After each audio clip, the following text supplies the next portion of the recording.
The cold seeped into Tessa's bones, a familiar ache after another double shift.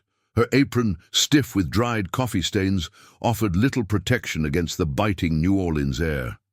Moonlight struggled to pierce the thick canopy of live oaks, casting dancing shadows in the narrow French Quarter alley. All she wanted was her worn-out apartment, her scuffed guitar, and the quiet comfort of her own songs. Every penny she earned, every aching muscle, was for Sophie, for that monstrous debt hanging over her sister's head like a guillotine. She hugged her thin cardigan tighter, the melody of a new song twisting in her mind, a hopeful counterpoint to the city's restless hum. The alley was usually just a shortcut, dark and forgotten, but tonight a low growl of voices stopped her dead. Tessa pressed herself against the grimy brick wall, heart hammering against her ribs. Two figures were silhouetted against a flickering gaslight further down. One, a portly man, was pleading, his voice choked with terror. The other, a hulking shadow, had his hand twisted in the smaller man's collar. Tessa recognized the predatory stance, the cruel curve of the larger man's smile, even from this distance. Silas. The name echoed in the whispers of the quarter, always followed by hushed warnings. He was a collector, a loan shark, and a nightmare. "You got 2 days, old man," Silas snarled, his voice a low, gravelly threat that somehow carried too clearly in the stillness. "Or your pretty little bakery burns." The baker whimpered, a sound that twisted Tessa's gut. She watched, frozen, as Silas's men, equally menacing figures, flanked him, casually kicking at the cobblestones. The helplessness, the sheer brutality of it, made her stomach clench. Her breath hitched. A small, involuntary gasp escaped her lips, louder than she intended in the unnatural quiet. Silas's head snapped up. His eyes, even in the dim light, seemed to pierce the darkness, locking onto her hiding spot. Panic flared, a cold, burning wave. She was caught. She was dead. Before Silas could take a step, a new shadow detached itself from the deeper gloom of a recessed doorway. He moved with an almost predatory grace, silent and powerful. Damien West. Tessa knew him by reputation, by the way people spoke of him, with fear, with respect, never with casualness. He was the owner of the Bayou Siren, the club everyone whispered belonged to something more. Damien didn't speak. He didn't even look at Silas.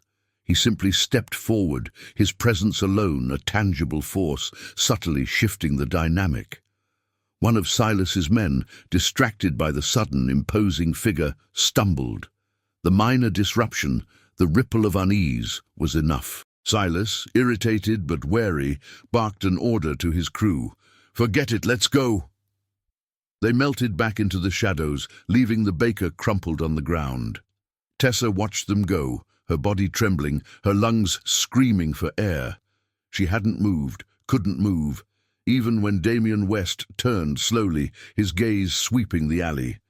He found her immediately. His eyes, dark and unreadable, held hers. There was no judgment, no anger, just an intense, unsettling calm. He took a step closer, then another, until he was right in front of her. The air crackled with unspoken tension. He was taller, broader than she'd imagined, and his presence was overwhelming. She felt like a small, trapped bird under his scrutiny. "You're safe now," he said, his voice a low rumble, surprisingly gentle given his aura of danger. The words were a balm, but the implication was a new kind of fear. He reached out, his hand moving with deliberate slowness. He took off his jacket, a tailored, expensive garment, the monogram DW, subtly stitched into the lining. It was thick, warm, and smelled faintly of expensive cologne and something uniquely masculine. He draped it over her shoulders, the heavy fabric a sudden, unexpected weight. The gesture was an offer, a command, a silent promise. And Tessa, shivering from the cold and the residual terror, knew she had just stepped into a world far more dangerous than any dimly lit alley. The expensive jacket, heavy and warm, felt like a cage settling around Tessa's shoulders, but the chill that had rattled her bones was gone. Damien West didn't wait for her consent. He simply turned, his broad back an impenetrable wall against the alley's lingering shadows, and started walking. Tessa, still numb with shock and terror, found her feet moving, following. It was less a choice and more an instinct for survival. He led her to a sleek, black car idling at the alley's mouth, its engine a low purr. One of his men, a hulking figure with eyes that missed nothing, held the door open. Tessa slid onto the plush leather, the scent of luxury and power assaulting her senses. Damien got in beside her, filling the space, his presence a heavy, unavoidable force. The car pulled away smoothly, leaving the grimy alley behind. She risked a glance at him. His profile was stark against the passing streetlights, carved from something hard and unyielding. He hadn't said another word, but the silence was louder than any shouting. Tessa clutched the lapels of his jacket, the monogrammed DW branding she suddenly felt on her own skin. Her mind raced, a frantic hummingbird trapped in a glass jar. She was an eyewitness to Silas, and now she was with Damien West. This wasn't safety, this was a new kind of danger. The car pulled up to a building that pulsed with a vibrant, almost dangerous energy. The Bayou Siren. Neon lights in shades of indigo and emerald spilled onto the cobblestones, painting the rainy street in jewel tones. The rhythmic thrum of bass and a distant saxophone vibrated through the air, a stark contrast to the quiet dread in Tessa's gut. This was Damien's domain, a fortress of music and shadowed power. Inside, the club was a controlled chaos. The air was thick with the scent of bourbon, jasmine, and expensive cigars. Laughter mixed with the soulful cry of a blues singer on stage. Heads turned as Damien entered, a ripple of hushed respect following him. His men, a silent, watchful legion, parted the way for them. Tessa felt every eye, every speculative glance.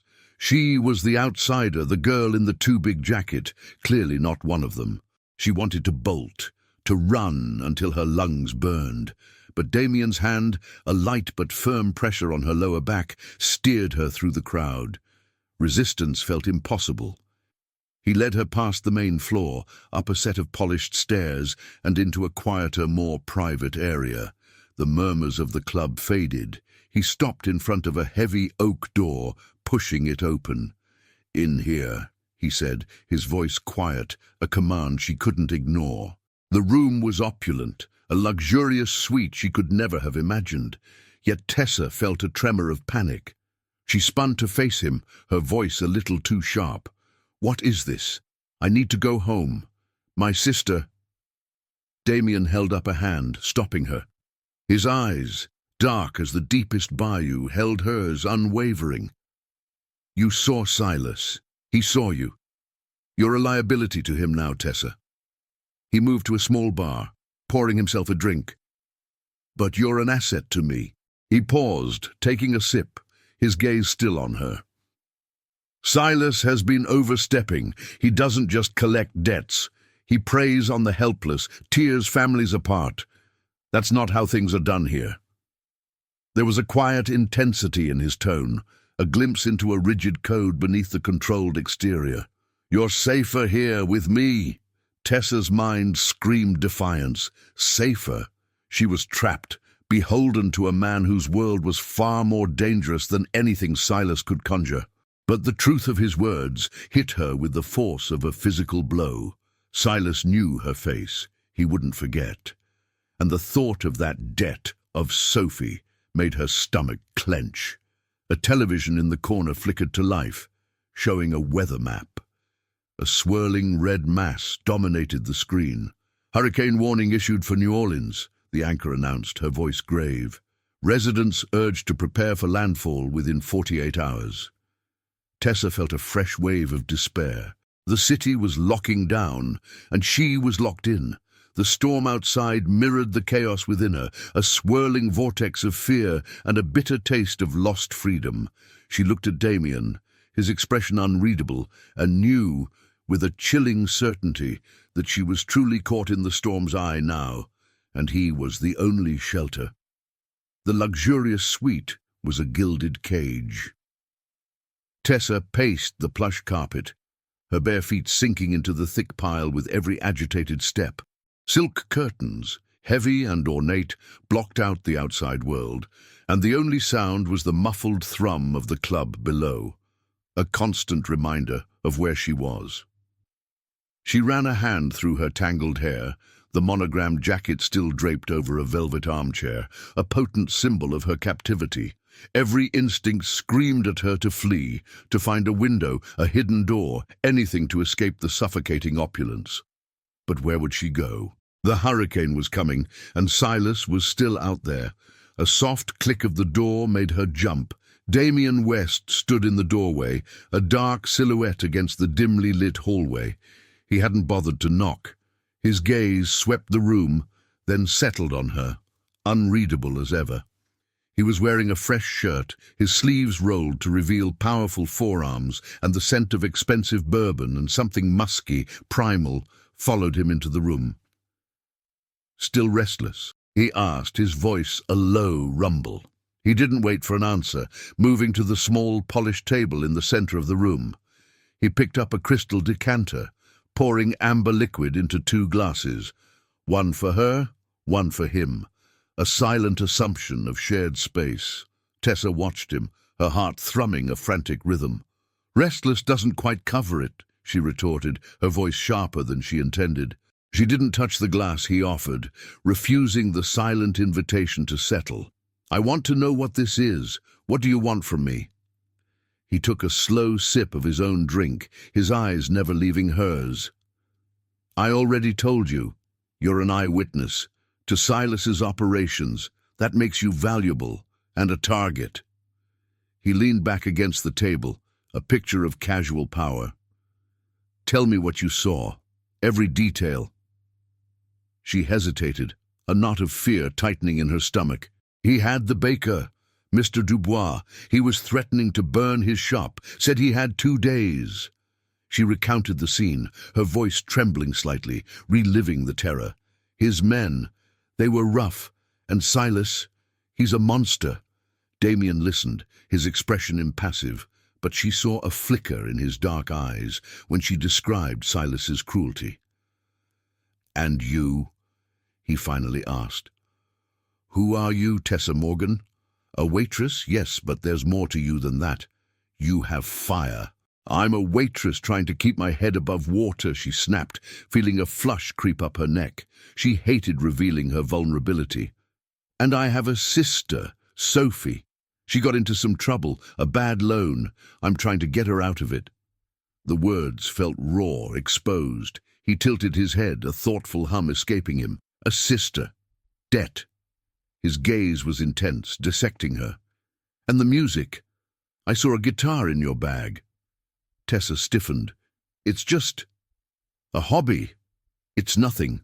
But her fingers instinctively twitched, remembering the smooth fretboard, the way a melody could chase away the shadows. "Nothing?" He raised an eyebrow, a hint of something she couldn't quite decipher in his eyes. "Music is rarely nothing to those who create it. It's often where the truth lies."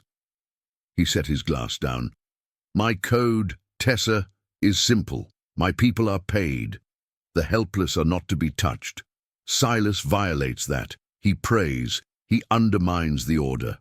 His words, delivered with quiet conviction, chipped away at her preconceived notions. He wasn't just a thug with power. There was a twisted sense of justice in him, a brutal morality. She found herself asking, "And you run a club. You have men. What kind of order do you uphold?" A ghost of a smile, fleeting and dangerous, touched his lips. "The kind that keeps this city from tearing itself apart. The kind that ensures people like Silas don't run rampant. The kind that protects my territory. And right now," he stepped closer, closing the distance between them, his presence filling her senses. "My territory includes you." Tessa felt a strange jolt, a mix of fear and an undeniable, unwelcome thrill. He was a force of nature, dangerous and compelling. She wanted to push him away, but his intensity held her captive, a different kind of cage. She was a witness to his world now, and he was undeniably intrigued by her fire, her vulnerability, her music. The air crackled between them, thick with unspoken questions and a simmering, dangerous attraction she couldn't ignore. She was a bird, indeed, but one with claws, trying desperately not to forget how to fly.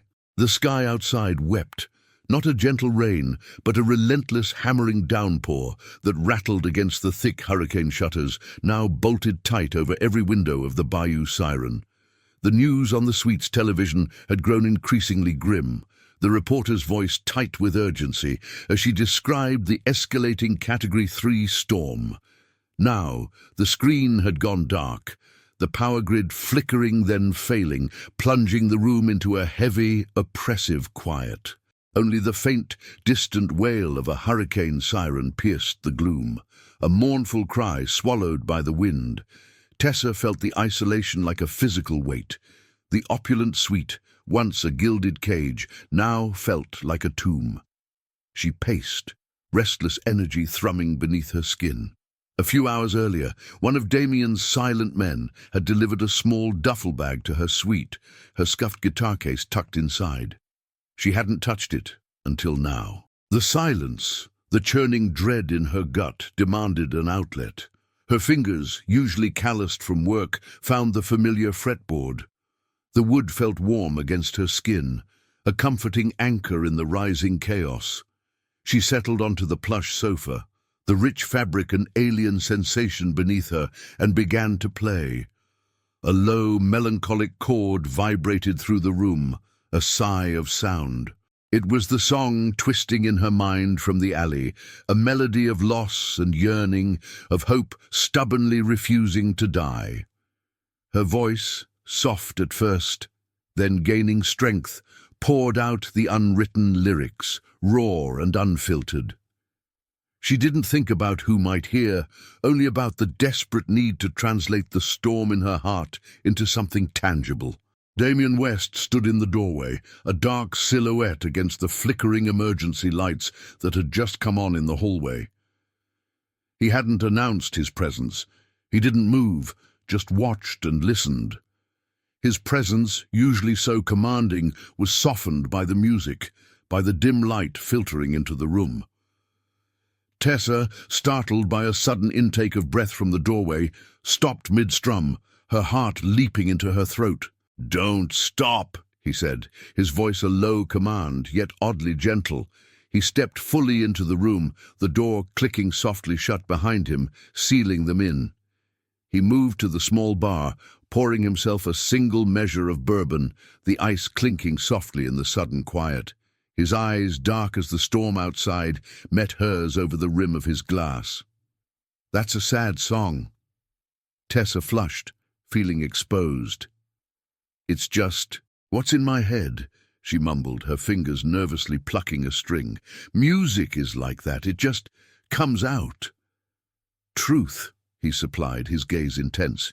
"You said that yesterday. Music is your truth." He took a slow sip. "Why do you play?" She hesitated, then found herself answering, the words tumbling out, almost against her will. "Because it's the only place I feel really free. The only place I can say what I need to say without anyone stopping me. It's my escape, my voice." She looked down at her guitar, tracing the worn wood. "When everything else is falling apart, the music, it holds me together." He nodded slowly, his expression unreadable. "I understand that." He walked closer, stopping a few feet from her, his presence a warm, magnetic force. "This world, it tries to break you. It tries to take everything. You find your anchors where you can."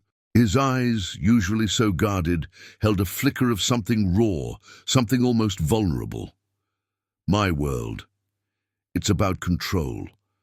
About holding things together, sometimes by force, sometimes by fear. But the weight of it, it's heavy." He looked out at the shuttered windows, as if seeing beyond them. You can't always choose the path, but you choose how you walk it. The words hung in the air, a rare glimpse into the man beneath the impenetrable exterior. Tessa felt a strange pull towards him, a growing understanding that defied the danger he represented. He wasn't just observing her, he was seeing her, and in a way she was seeing him too. The unspoken attraction between them, a simmering current, intensified, thick and electric in the storm-darkened room. He hadn't offered pity, but a quiet, almost brutal understanding, and in that moment it felt like the safest thing she'd ever known. The silence in the suite was heavy, broken only by the howl of the wind outside, a mournful dirge against the hurricane shutters. The television, now running on emergency power, flickered with updated warnings. Hurricane Camille was no longer a distant threat. It was a certainty, a monstrous eye churning its way across the Gulf, set to make landfall. The city was locking down, and Tessa felt an equivalent tightening in her own chest. Damien West stood by the shuttered window, a silhouette against the dim light, his presence as imposing as the storm itself. He turned, his dark eyes meeting hers, and the air crackled with a new kind of tension. This wasn't about shared vulnerability anymore.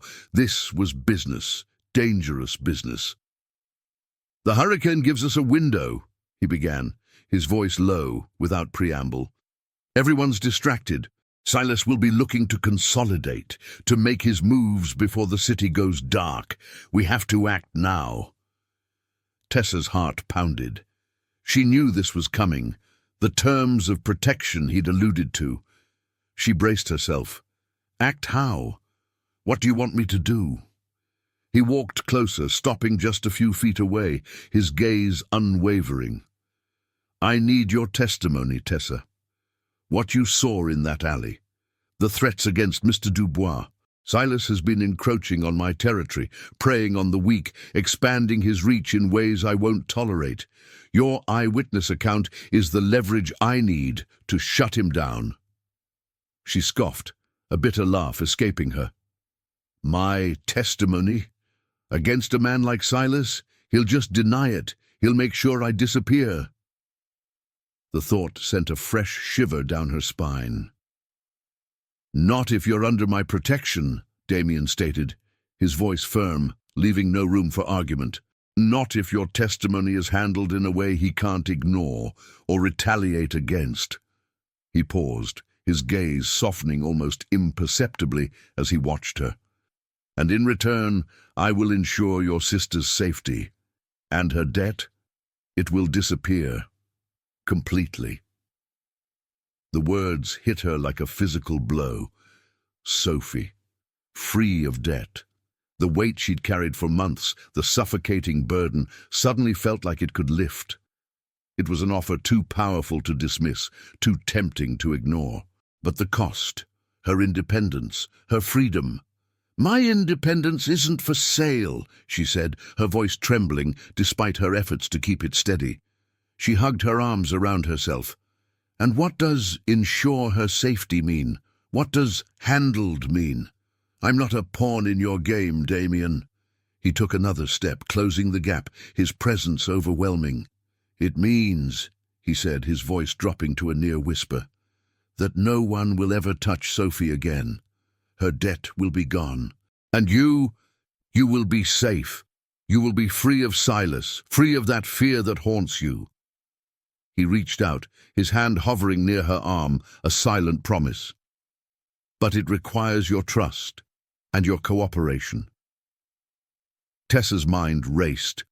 The idea of surrendering her agency, of being controlled, chafed against every fiber of her being. She prided herself on being self-sufficient, on facing her problems head-on. But this wasn't just about her.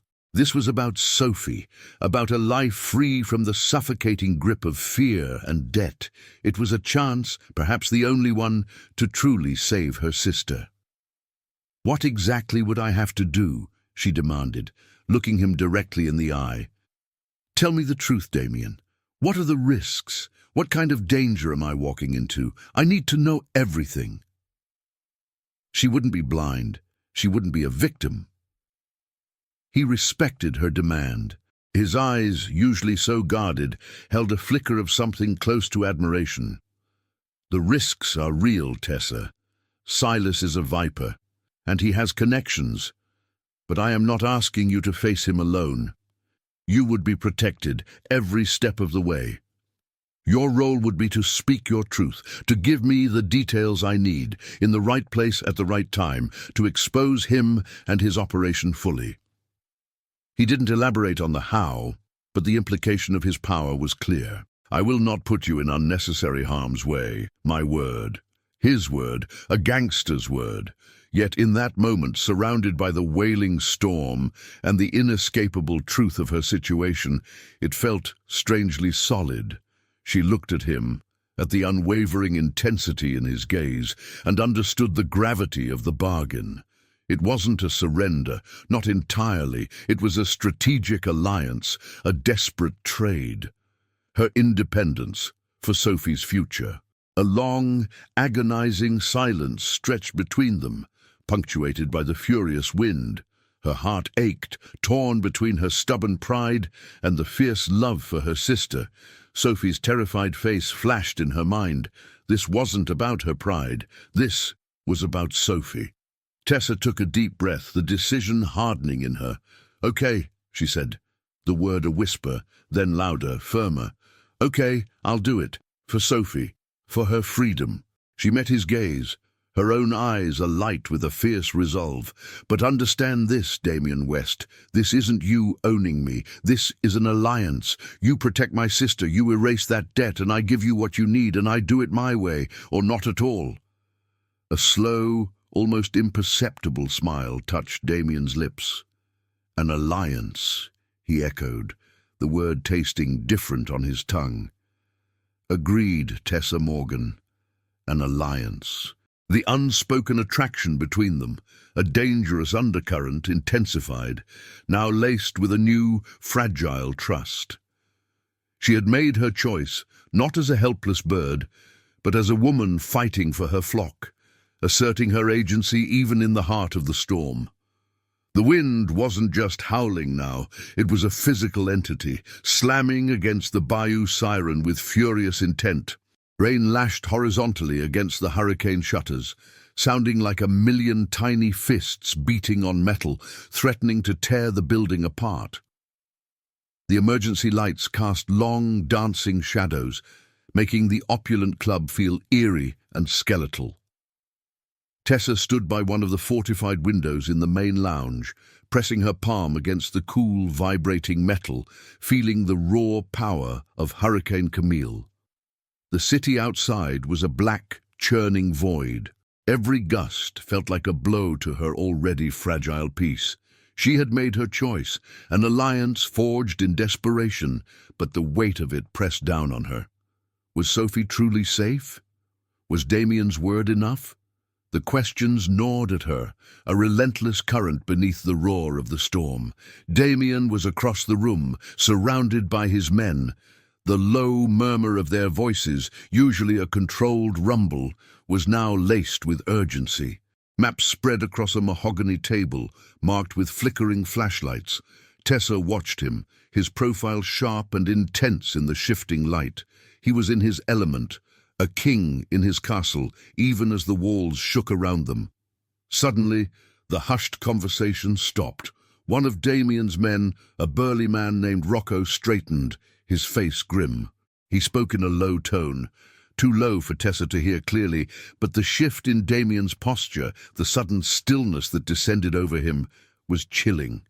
His eyes, already dark, became pinpricks of ice. He dismissed the men with a sharp nod, then turned, his gaze cutting directly to Tessa. Her heart leaped, a cold premonition seizing her. She felt it, an invisible thread snapping taut between them, pulling her into the new, terrifying focus of his attention. He walked towards her, every step deliberate, his expression unreadable, yet radiating a contained fury. "What is it?" Tessa whispered, her throat tight. "What happened?" Damien stopped in front of her, his presence overwhelming the storm's roar for a moment. "Silas," he said, his voice a low growl, tight with suppressed anger. "He knows you're gone. He knows you're with me." He clenched his jaw. "He's retaliating."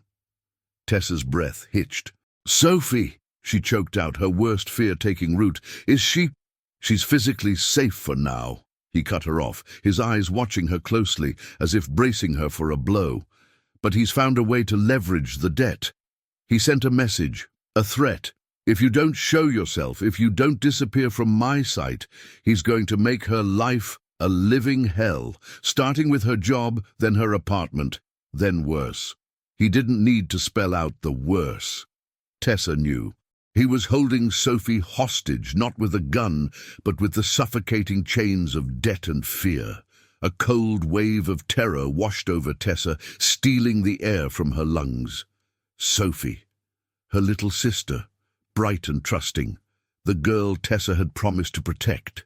Now, because of her, Sophie was a target. The alliance, the supposed safety, felt like a cruel joke.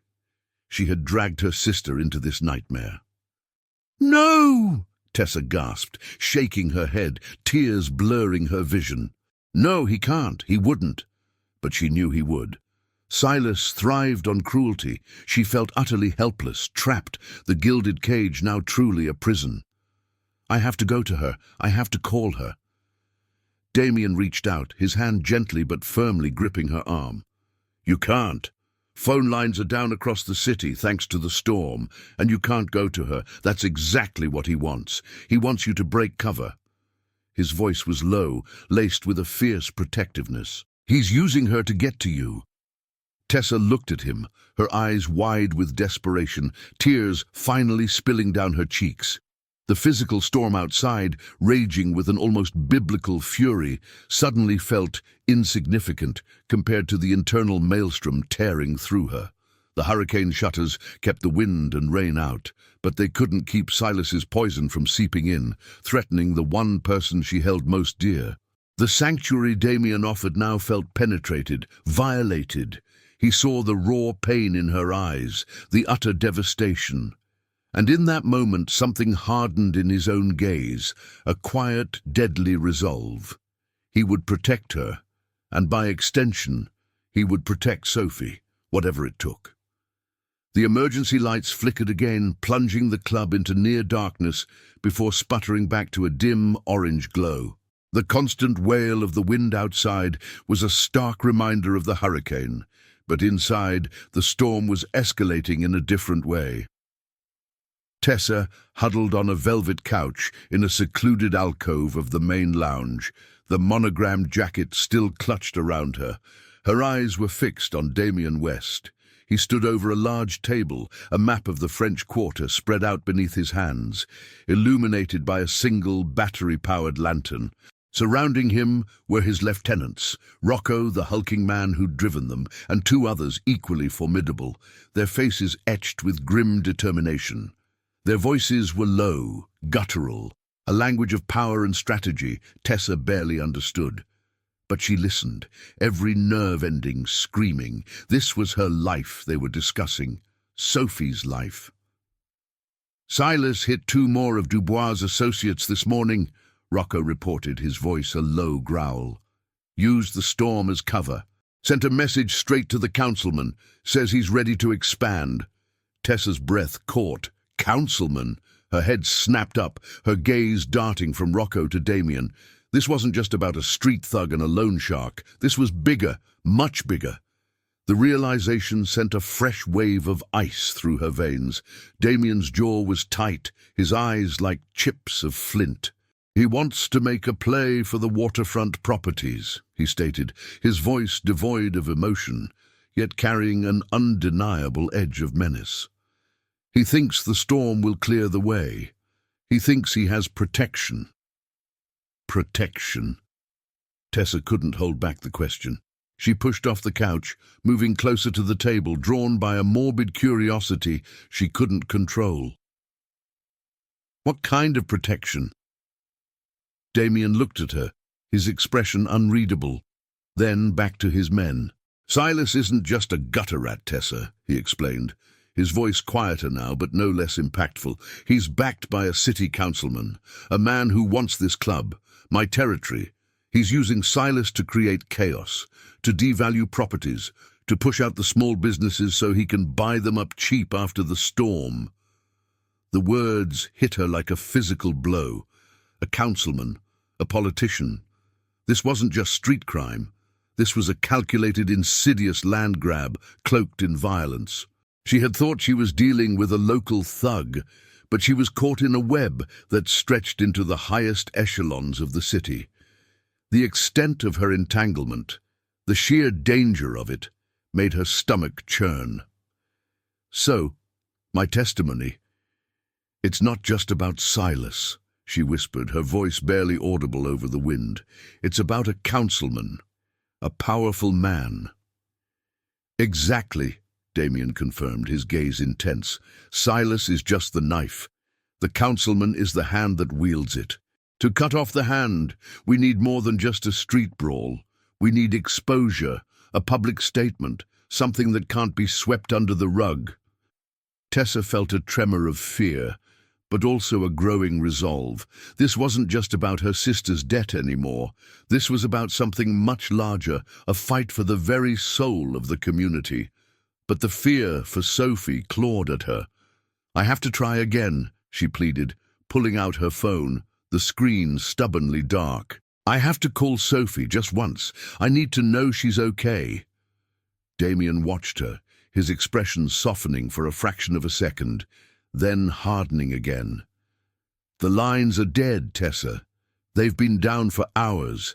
Even our secured satellite phones are struggling. He placed a firm hand on her shoulder, the weight of it both grounding and confining. Your anxiety is understandable, but your focus needs to be here, on the plan, on how we take them both down. He turned back to the map, his voice dropping into a rapid-fire exchange with his men, discussing routes, timelines, vulnerabilities. Tessa stood there, excluded from their brutal calculus, her phone a useless brick in her hand. Her world felt miles away, unreachable. Sophie was out there, vulnerable, and Tessa was trapped here, a silent observer in a dangerous game she barely understood. Damien's methods, his world, were brutal, opaque. He was pushing her to trust him, to simply be an asset, even as her heart screamed for her sister. The chasm between their worlds felt wider than ever, a gulf she wasn't sure she could cross, even for Sophie. The hurricane raged, but the true storm was just beginning, and Tessa was standing right in its eye, her helplessness a bitter taste in her mouth. The relentless shriek of the wind outside was a constant, maddening companion. It hammered against the hurricane shutters, rattling them in their reinforced frames, making the entire club feel like a ship tossed on a furious sea. Tessa, still reeling from the news of Silas's threat against Sophie, was a live wire of raw nerves. She paced the length of the deserted main lounge, her gaze sweeping over every detail, every shadow. Her worry for Sophie was a bitter taste in her mouth, a constant thrumming beneath her skin. Damien's men were still huddled over their maps, their voices a low, urgent drone. She watched them, feeling the chasm between their world of brutal strategy and her own helplessness. But her eyes, sharpened by fear and constant anxiety, noticed things. The way the emergency lights cast long, distorted shadows down the service corridor to the kitchen, a corridor she'd noticed was less trafficked, less visibly fortified than the main entrances. The heavy steel door at its end, usually used for deliveries, had looked solid enough from a distance, but something about the way it sat had seemed a little less substantial than the others. A sudden, sharp clang echoed from that very direction, muffled by the storm, but distinct enough to cut through the din. It was followed by a dull thud, then a scraping sound like metal against concrete. Tessa froze, every muscle tensing. It wasn't the storm. It was too deliberate, too close. Her heart leaped into her throat. She spun, her eyes wide, darting to Damien. He had already straightened, his head cocked, listening. The low murmur of his men ceased. Another sharp crack, closer this time, unmistakable. Someone was trying to get in. "That's the back service entrance," Tessa blurted out, her voice a frantic whisper, pointing down the dimly lit corridor. "The one by the kitchen. It didn't look as secure as the others. I noticed a gap in the frame earlier, near the bottom hinge." Her mind, usually consumed by music and worry, had unconsciously catalogued the club's layout, its weaknesses. Damien's eyes, dark and sharp, locked onto hers. He didn't question her. He saw the conviction in her gaze, the intelligence behind her observation. He barked a swift order, a crisp, urgent command that cut through the storm's roar. "Rocco! Enzo! Back entrance now!" His men moved with practiced speed, a blur of dark suits in the flickering light. Damien stayed, his body a shield between Tessa and the corridor, his gaze scanning the area, assessing. The sounds intensified. A muffled grunt, a louder thump, then a choked cry, quickly silenced. It was swift, brutal, and over almost before Tessa could fully process it. She heard the sharp crack of bone, the heavy fall of a body, a low, guttural curse. Her stomach churned, a wave of nausea washing over her. This was real. This was the violence Damien had spoken of, contained and efficient, but terrifyingly real. Silas's men, reckless and desperate in the storm, had made their move. Rocco returned moments later, his face grim, a smear of something dark on his knuckles. "3 of them, boss. Trying to force the service door. Said Silas sent them for the girl." His eyes flickered to Tessa, a silent confirmation of the danger. "They won't be bothering anyone else tonight." Tessa felt a fresh wave of terror, then a surge of cold fury. They had come for her, in the middle of a hurricane, because of Silas, because of Sophie. Damien's gaze swept over her, a complex mix of concern and something else, a deep, almost unsettling satisfaction. He had seen her quick thinking, her sharp observation, her courage in the face of imminent danger. She wasn't just an eyewitness. She was an ally, a sharp mind he hadn't fully appreciated. This incident had solidified his resolve. She wasn't just his to protect, she was his to partner with. He reached into his pocket, his movements slow and deliberate. He pulled out a small, polished object. It was a brass cuff, simple and elegant, heavy in his palm. It looked old, worn smooth by countless touches. There was no inscription, no ornamentation, just the gleam of the metal. "This is for you," he said, his voice low, almost a murmur against the storm. He took her hand, his fingers warm and strong against her trembling skin. He fastened the cuff around her wrist, the cool metal a surprising weight. "A reminder. You are safe, you are protected, and you are part of this now. My code, Tessa. It extends to you." The cuff felt like a brand, a silent pledge, a symbol of his protection, yes, but also of their dangerous, unexpected alliance. She looked at the brass, then up at him, her heart thrumming. The storm raged outside, but a new, internal storm had just settled, binding her to him in a way she hadn't anticipated, a fierce sense of belonging in the most dangerous of worlds. The wind had finally begun to recede, a sigh of exhaustion after its furious rampage. The frantic drumming against the hurricane shutters had softened to a mournful whisper. Outside, the city was battered but still breathing. Inside the bayou siren, the emergency lights cast a steadier, less frantic glow. The immediate threat of the storm had passed, leaving behind a fragile, uneasy calm. But for Tessa, the real storm was just beginning. She ran a thumb over the cool brass cuff on her wrist, a constant, tangible reminder of the dangerous alliance she'd forged. She wasn't just an eyewitness anymore. She was a target, a pawn, a piece in Damien West's intricate game. But the fear for Sophie, the chilling certainty that Silas would make good on his threats, had ignited a different kind of fire in her. She wouldn't just be protected, she would participate. Damien stood before her, The map of the quarter still spread out on the table, though now cleared of his lieutenants. His gaze was intense, focused solely on her. "Silas and his councilman friend are vulnerable now," he stated, his voice low and gravelly. "The storm has exposed their opportunistic greed. We have a window to strike. My plan is to hit his operations, disrupt his cash flow, and then use your testimony to trigger a full investigation. It will be swift, brutal, effective." Tessa listened, her stomach clenching at the word brutal. She imagined raids, confrontations, more violence like the muffled sound she'd heard from the back entrance. It was his world, his way, and it made sense in a terrifying primal manner.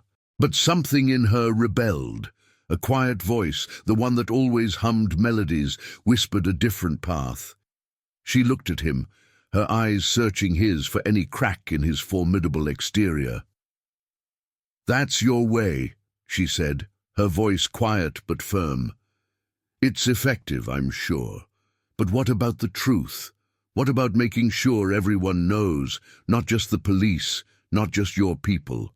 What about making it so loud, so undeniable, that he can't just rebuild, can't just buy his way out?" Damien raised an eyebrow, a flicker of curiosity in his dark eyes. "What are you suggesting, Tessa?" She took a deep breath, her heart pounding. This was it, her idea. Crazy, perhaps, but it felt right, it felt like her. "I won't just testify," she said, her voice gaining strength. "I'll sing it. I'll write a song. About Silas, about what he did to Mr. Dubois, about the threats to Sophie, about the councilman pulling his strings. I'll put it all in the music, and I'll sing it. Here, on your stage." His expression didn't change, but his stillness became even more absolute. He was considering it. Or maybe he thought she was insane. "A song?" he finally echoed, the word dripping with skepticism.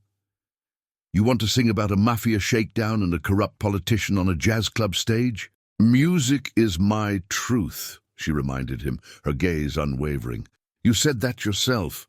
Words alone can be twisted, denied, buried. But a song? A story sung from the heart, with details that can't be fabricated, that sticks. It goes places a police report can't. It creates a public outcry. It makes it impossible for them to just disappear the problem. Or me." She gestured to the empty stage, still dark, but pulsing with potential. "This isn't just a club, Damien. It's the Bayou Siren. People listen here. People record things here. Imagine it. My voice, my guitar, telling everyone what Silas and his backer really are. Live. Undeniable." He stared at her, his dark eyes probing, searching for any sign of weakness, of fear. "Do you understand the risks, Tessa?" he asked, his voice low and dangerous. "This would be an act of open defiance, a direct challenge. They would come for you with everything they have. More than just a few thugs at a back door." "I understand," she said, her spine stiffening, her hand instinctively touching the brass cuff. "I understand what happens if I don't do this. Sophie will never be truly safe. That debt will always hang over her. And Silas and his councilmen will just keep preying on people like Mr. Dubois. Your way might stop them for now, but my way burns them down where they stand, in front of everyone." She met his gaze, her own fierce and resolute. "A public outcry is harder to silence than a private negotiation, Damien, and my voice, my music, is the loudest outcry I have." The air between them crackled. He was a man of direct action, of brutal efficiency. Her proposal was unconventional, risky, almost reckless. It demanded a different kind of trust from him, a trust in something beyond brute force. He studied her, the stubborn set of her jaw, the fire in her eyes, the simple yet profound conviction in her voice. The silence stretched, thick with unspoken challenge and a dangerous growing respect. He had to decide if he could trust her unconventional approach, if he could lay aside his instincts and let her lead. The lingering dread of the hurricane had softened, but a new, more insidious storm brewed inside Tessa.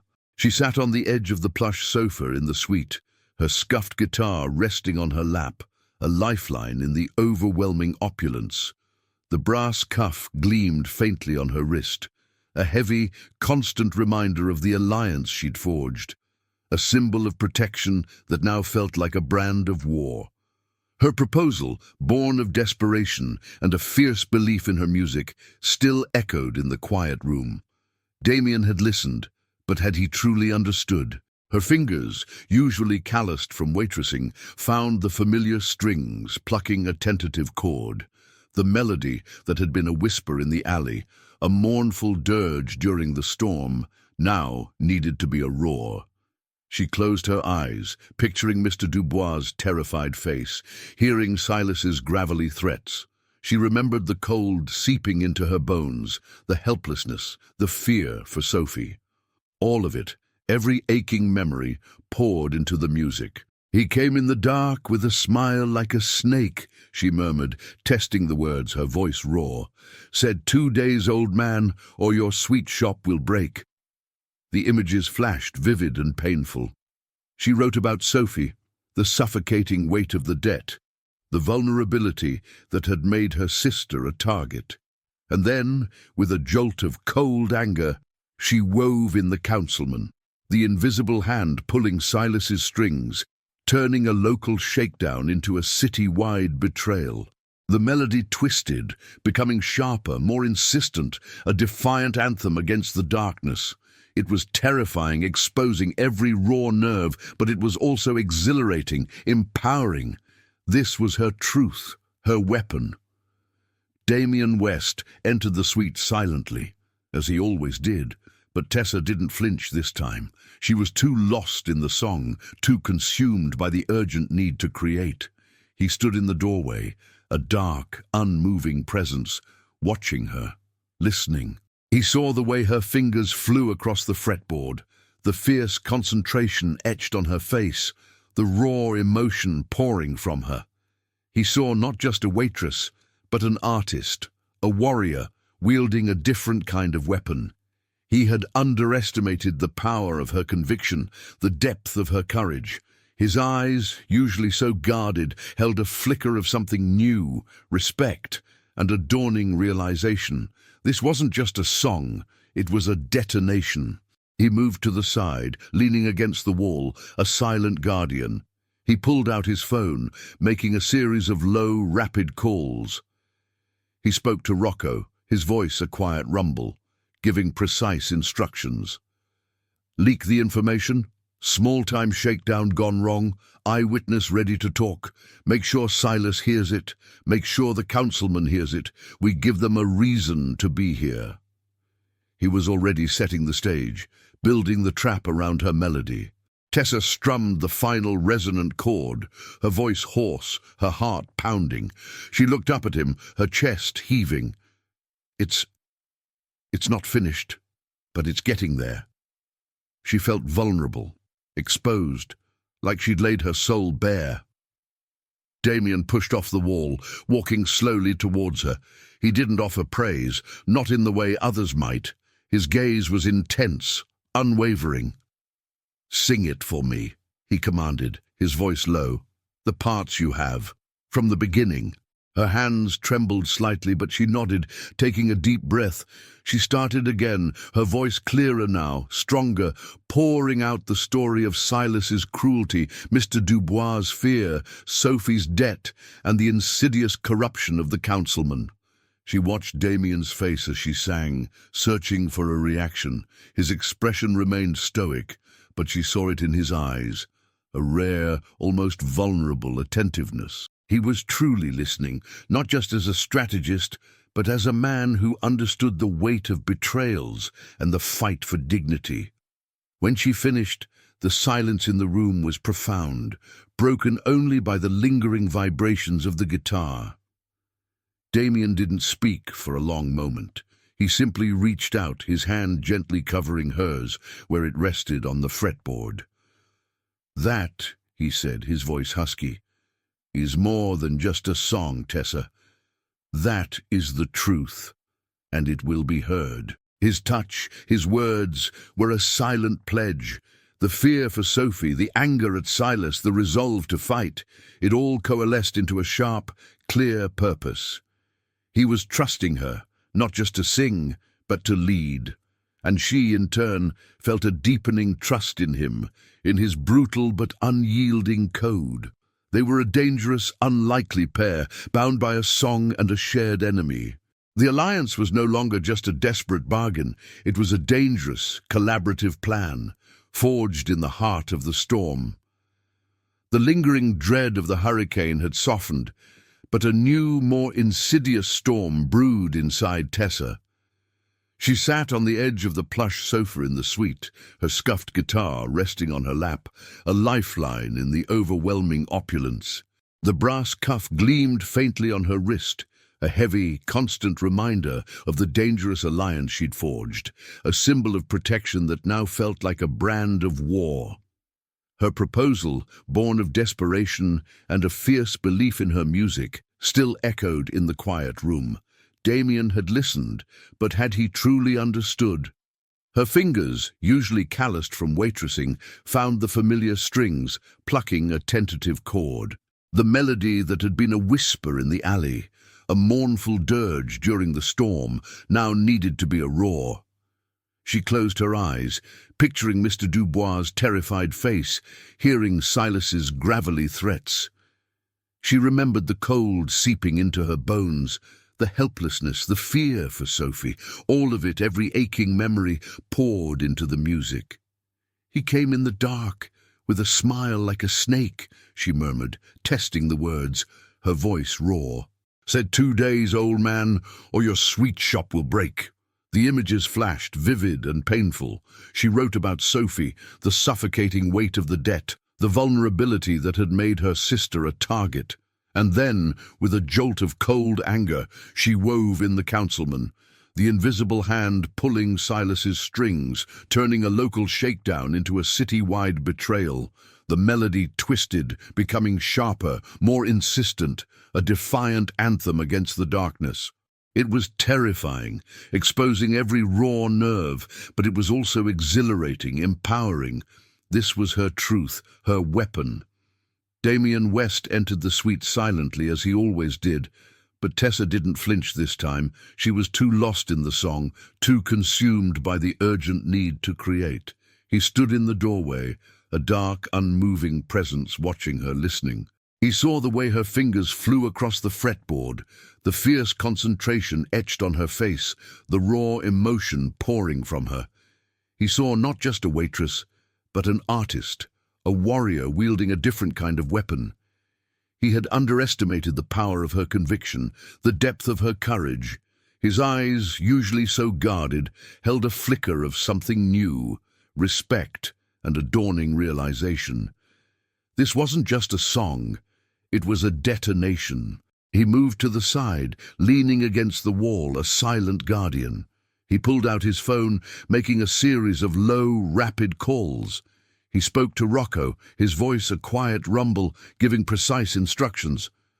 "Leak the information. Small-time shakedown gone wrong. Eyewitness ready to talk. Make sure Silas hears it. Make sure the councilman hears it. We give them a reason to be here." He was already setting the stage, building the trap around her melody. Tessa strummed the final resonant chord, her voice hoarse, her heart pounding. She looked up at him, her chest heaving. It's not finished, but it's getting there." She felt vulnerable, exposed, like she'd laid her soul bare. Damien pushed off the wall, walking slowly towards her. He didn't offer praise, not in the way others might. His gaze was intense, unwavering. "Sing it for me," he commanded, his voice low. "The parts you have. From the beginning." Her hands trembled slightly, but she nodded, taking a deep breath. She started again, her voice clearer now, stronger, pouring out the story of Silas's cruelty, Mr. Dubois' fear, Sophie's debt, and the insidious corruption of the councilman. She watched Damien's face as she sang, searching for a reaction. His expression remained stoic, but she saw it in his eyes. a rare, almost vulnerable attentiveness. He was truly listening, not just as a strategist, but as a man who understood the weight of betrayals and the fight for dignity. When she finished, the silence in the room was profound, broken only by the lingering vibrations of the guitar. Damien didn't speak for a long moment. He simply reached out, his hand gently covering hers where it rested on the fretboard. "That," he said, his voice husky, "is more than just a song, Tessa. That is the truth, and it will be heard." His touch, his words, were a silent pledge. The fear for Sophie, the anger at Silas, the resolve to fight, it all coalesced into a sharp, clear purpose. He was trusting her not just to sing, but to lead, and she, in turn, felt a deepening trust in him, in his brutal but unyielding code. They were a dangerous, unlikely pair, bound by a song and a shared enemy. The alliance was no longer just a desperate bargain. It was a dangerous, collaborative plan, forged in the heart of the storm. The lingering dread of the hurricane had softened, but a new, more insidious storm brewed inside Tessa. She sat on the edge of the plush sofa in the suite, her scuffed guitar resting on her lap, a lifeline in the overwhelming opulence. The brass cuff gleamed faintly on her wrist, a heavy, constant reminder of the dangerous alliance she'd forged, a symbol of protection that now felt like a brand of war.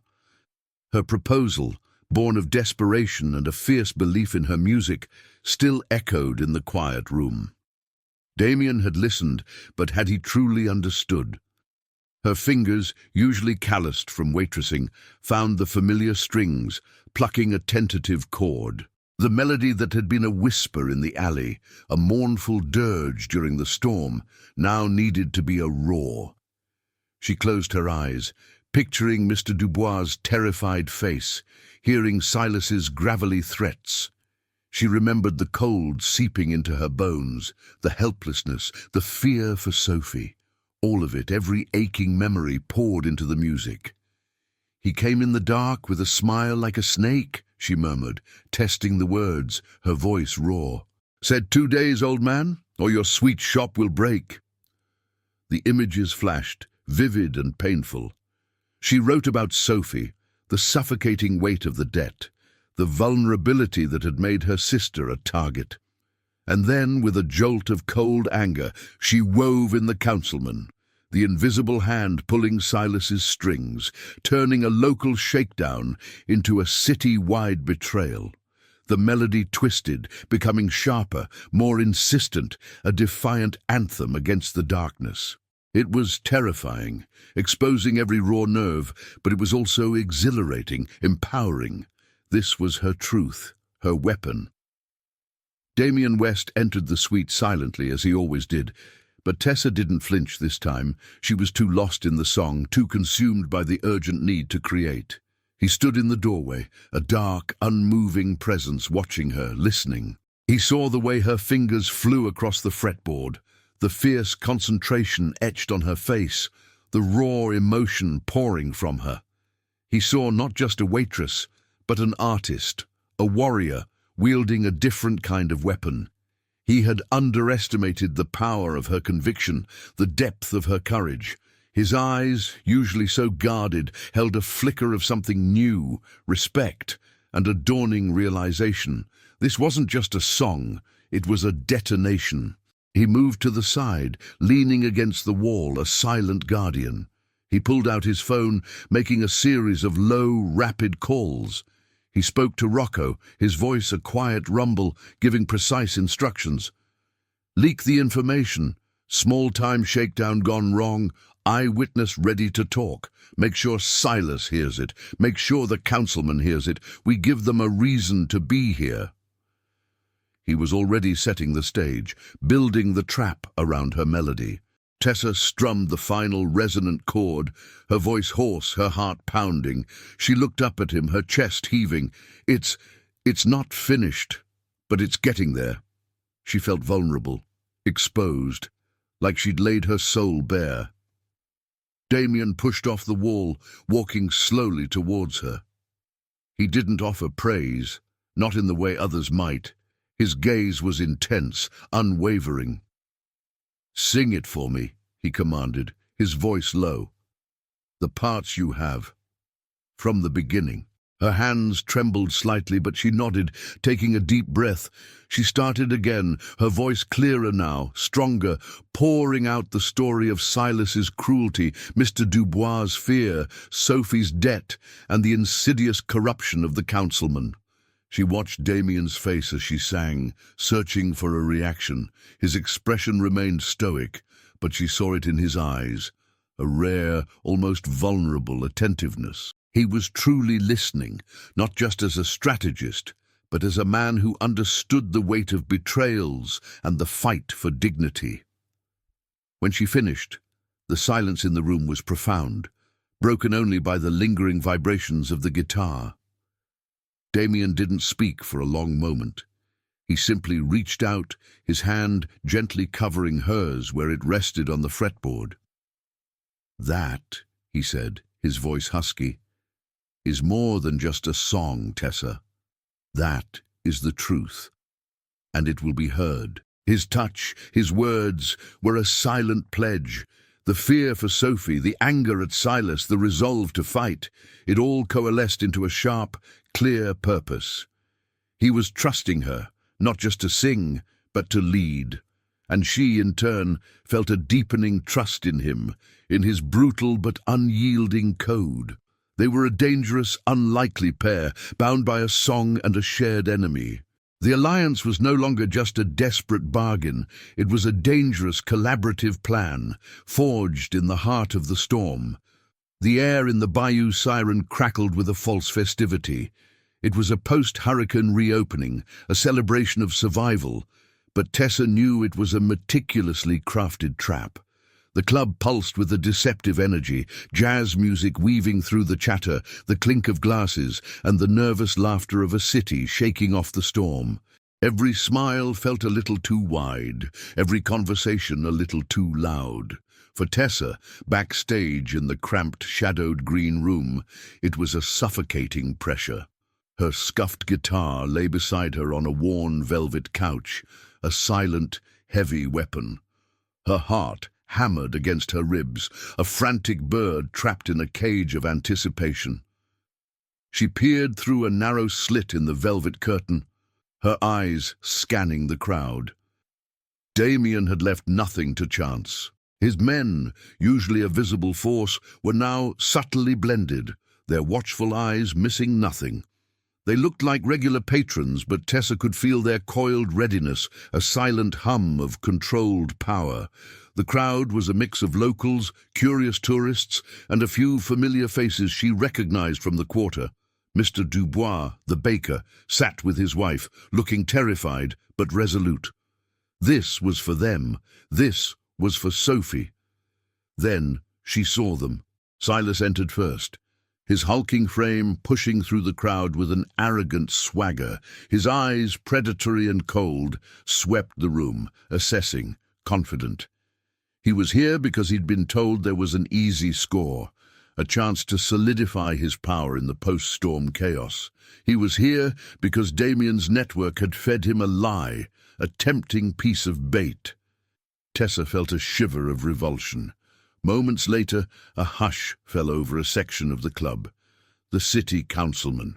He moved with an aura of practiced charm, shaking hands, smiling broadly, playing the benevolent politician. He was here for the same reason, lured by the promise of a quiet deal, a chance to further his insidious agenda.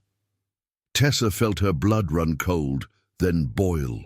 This was the man who wanted to tear down homes, who had unleashed Silas on her community. He looked so respectable, so utterly harmless. The hypocrisy made her sick. Her gaze darted to Damien. He stood by the main bar, a glass of amber liquid in his hand, his back to the stage. He looked completely at ease, a picture of quiet authority, but Tessa saw the subtle tension in his shoulders, the way his eyes, dark and sharp, moved almost imperceptibly, tracking every detail. He caught her eye through the curtain slit, a brief, intense connection that sent a jolt through her. He offered a slight, almost imperceptible nod. "It's time." A wave of nausea hit Tessa. Her palms were sweating. Her throat felt dry, constricted. This was real. This wasn't a rehearsal, not a quiet conversation with Damien. This was a public execution, a verbal guillotine, and she was the one pulling the lever. She took a shaky breath, forcing herself to focus. She could hear the final notes of the current jazz set fading, the lead singer thanking the crowd. Her cue, her stomach lurched. Suddenly, without warning, the entire club plunged into darkness. The music died. The chatter ceased. A collective gasp rippled through the crowd, followed by murmurs of confusion. Only the emergency lights, sporadic and dim, flickered on, casting long, eerie shadows across the panicked faces. The carefully curated atmosphere shattered, replaced by an unsettling, tense silence. It was the signal. Tessa clutched her guitar, her knuckles white. The hurricane might have passed, but the true storm was about to break, right here, right now, under the dim, watchful eyes of a city about to hear the truth. She pushed herself off the couch, her legs trembling but resolute. It was time to sing. The blackout was absolute, a sudden, suffocating blanket that swallowed the festive chatter and the pulsing jazz. Tessa's heart leaped into her throat, a frantic drum against her ribs. This was it, the signal.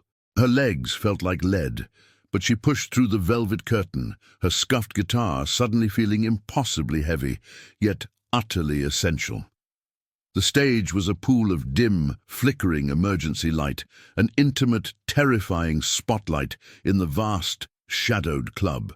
Faces in the crowd were indistinct blurs, but she could feel their collective confusion, their nervous energy.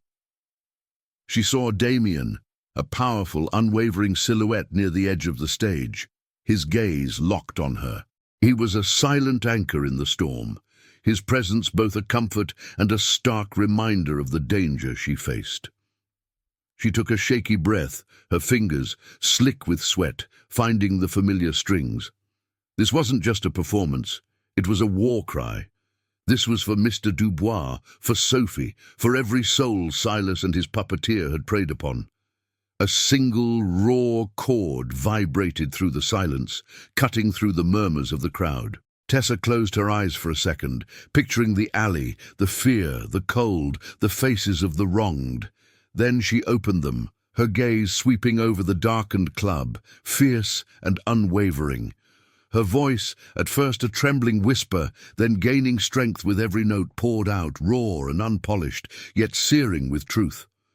"He came in the dark, with a smile like a snake," she sang, her voice clear, each word a hammer blow in the sudden quiet. "Said 2 days, old man, or your sweet shop will break."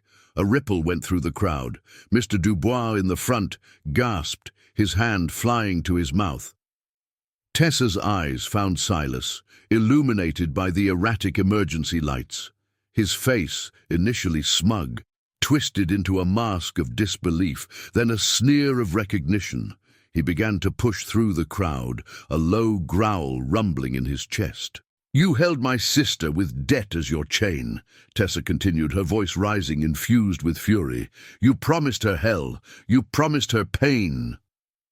Her gaze cut directly to the city councilman, who stood frozen, his practiced smile curdling into a horrified grimace.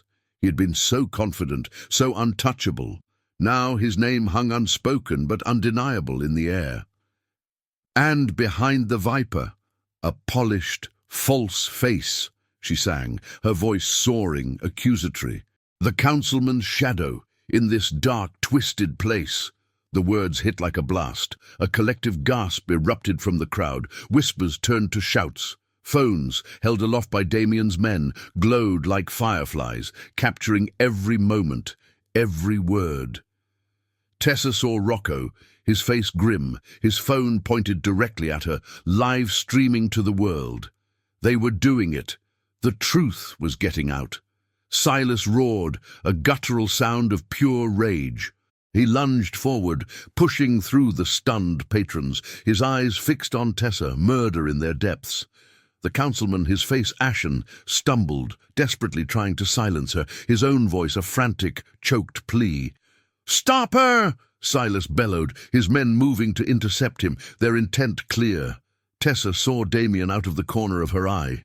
His men were already tense, their hands hovering over concealed weapons, ready to move. His own eyes, dark and dangerous, were fixed on the approaching thugs. It was the moment. The instinct of his world was to unleash his men, to end this with brutal efficiency. But Tessa met his gaze, shaking her head almost imperceptibly. No, not that way. Let her voice be the weapon. Let her truth prevail. Damien's jaw clenched, a muscle working furiously. He held his position, a silent, powerful guardian, his men poised but held back by his unspoken command. The restraint was almost palpable, a testament to his trust in her, to their alliance. Silas's men reached the stage, their hands outstretched, trying to grab her, to silence the song. But Damien's lieutenants, moving with a controlled ferocity, intercepted them. There was a brief, sharp struggle, muffled grunts, and the heavy thud of bodies. It was swift, contained, no unnecessary violence, just enough to prevent them from reaching Tessa, enough to ensure the live-streaming phones captured every frantic, desperate attempt to silence the truth. Tessa didn't stop. Her voice, raw with emotion, soared above the commotion, above the rising shouts of the crowd. She sang the final verse, her words naming names, detailing betrayals, painting a vivid picture of the corruption that had festered beneath the city's charming facade.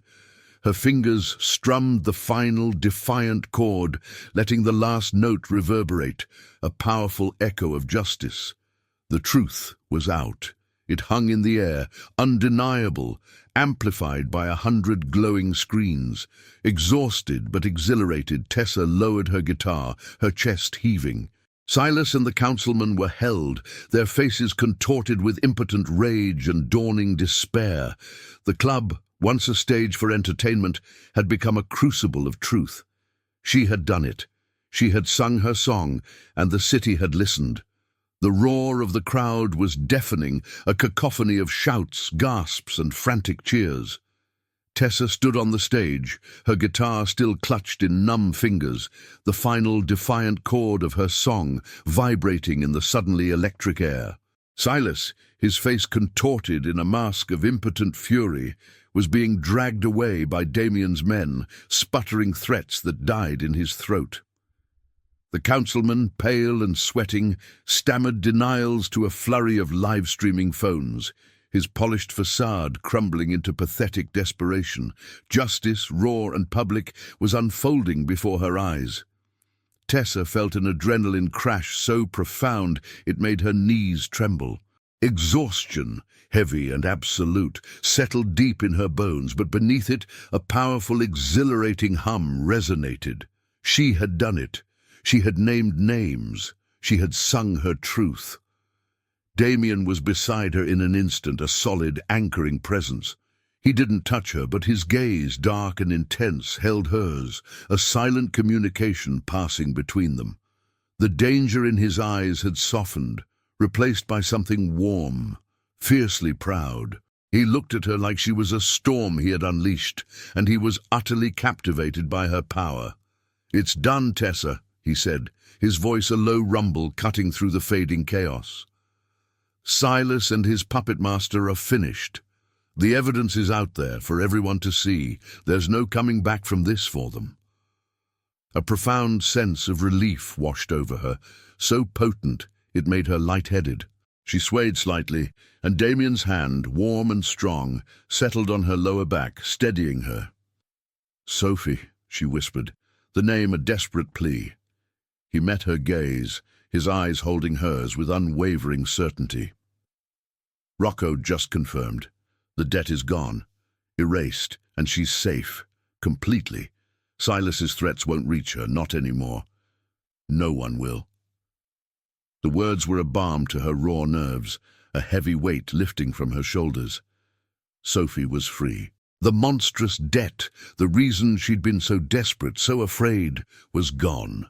She could breathe again, truly breathe, for the first time in months. Tears, hot and fast, blurred her vision, tears of relief, of exhaustion, of a victory she hadn't dared to fully believe in. The immediate danger was over, the immediate conflict was resolved. She was free. But the question, cold and stark, immediately settled in her mind. What now? The club slowly began to clear, the remaining patrons buzzing with excitement, fear and disbelief. Damien's men, efficient and silent, ensured the cleanup was swift, their presence a quiet assertion of renewed order. He led Tessa away from the stage, through a back exit and into the relative quiet of a secluded office. The monogrammed jacket, which she'd taken off earlier, was waiting for her, draped over a plush chair. She sank onto the chair, burying her face in her hands, the adrenaline finally leaving her. She felt like an empty shell, yet also brimming with an unfamiliar power. She was free. She could go home. She could leave New Orleans, leave Damien West's dangerous world behind. She could finally pursue her music without the crushing weight of debt and fear. That was what she had always wanted, wasn't it? She looked up at Damien. He stood by the window, now unshuttered, gazing out at the rain-washed streets of the quarter. The morning light, pale and hesitant, filtered into the room, revealing the subtle lines of fatigue around his eyes, the slight tension in his jaw. He had put everything on the line for her, for this. He had trusted her, a struggling waitress with a guitar, to bring down powerful men. He turned, his eyes finding hers. "You did good, Tessa Morgan," he said, his voice soft, almost tender. "You brought the truth to light. You changed things tonight." His praise, quiet and genuine, warmed her. She looked down at her wrist, at the brass cuff he had given her. It wasn't a chain. It felt like a connection, a bond. Her mind raced, weighing her options. Freedom, quiet, a fresh start, far from the shadows. Or this, a life intertwined with his dangerous magnetic presence. A life where her voice, her music, had just proven its undeniable power, not just as an escape, but as a weapon for change. She had found a purpose here, a purpose beyond just surviving. She had found a fierce, defiant strength she hadn't known she possessed, standing on that stage, singing her truth into the darkness, and he had stood by her. Leaving felt like abandoning a part of herself she had just discovered. Leaving felt like silencing the siren she had just unleashed. She met his gaze, her own eyes alight with a new, fierce resolve. "I'm not leaving," she said, the words firm, leaving no room for doubt. It wasn't a choice born of fear, or even just love, but of a profound sense of belonging she hadn't anticipated. "This city, it needs a voice, and I found mine here. With you." A slow, almost imperceptible smile touched Damien's lips, a rare, genuine curve that softened the hard lines of his face. He nodded, a silent acknowledgement of her strength, her choice. This wasn't him keeping her, this was her claiming her place. Tessa reached up, her fingers tracing the cool, smooth brass cuff on her wrist. It wasn't a symbol of protection from him anymore. It was a symbol of their alliance, of her courage, and of the powerful, unpredictable path she had chosen to walk, not as his captive, but as his partner, in the heart of the storm she now called home. Months later, the humid New Orleans air still carried the scent of jasmine and possibility, but a new rhythm pulsed through the French Quarter. The Bayou Siren, Damien West's club, was still a beacon of neon and jazz, but its heart beat with a different tempo. Gone were the whispers of protection rackets and shadowed deals. In their place, vibrant posters announced community benefit nights, showcasing local artists and raising funds for struggling businesses, a direct antithesis to Silas's old schemes. Mr. Dubois' bakery, once threatened with fire, now proudly displayed a small framed photo of Tessa on its counter, a silent tribute to its savior. Damien's code, once a brutal promise to his own, had quietly expanded, becoming a shield for the entire community. He still moved with an undeniable authority, his presence commanding respect, but now it was laced with something softer, a genuine protection that resonated far beyond the walls of his club. Tessa sat on a plush stool in a state-of-the-art recording studio, her scuffed guitar, now polished and gleaming, resting comfortably in her lap.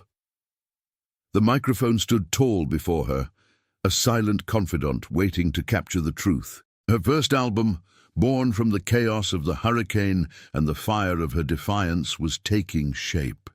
The melody she'd sung on that fateful night, the one that had exposed Silas and the corrupt councilman, was the centerpiece, its raw power amplified by professional production, yet losing none of its soul.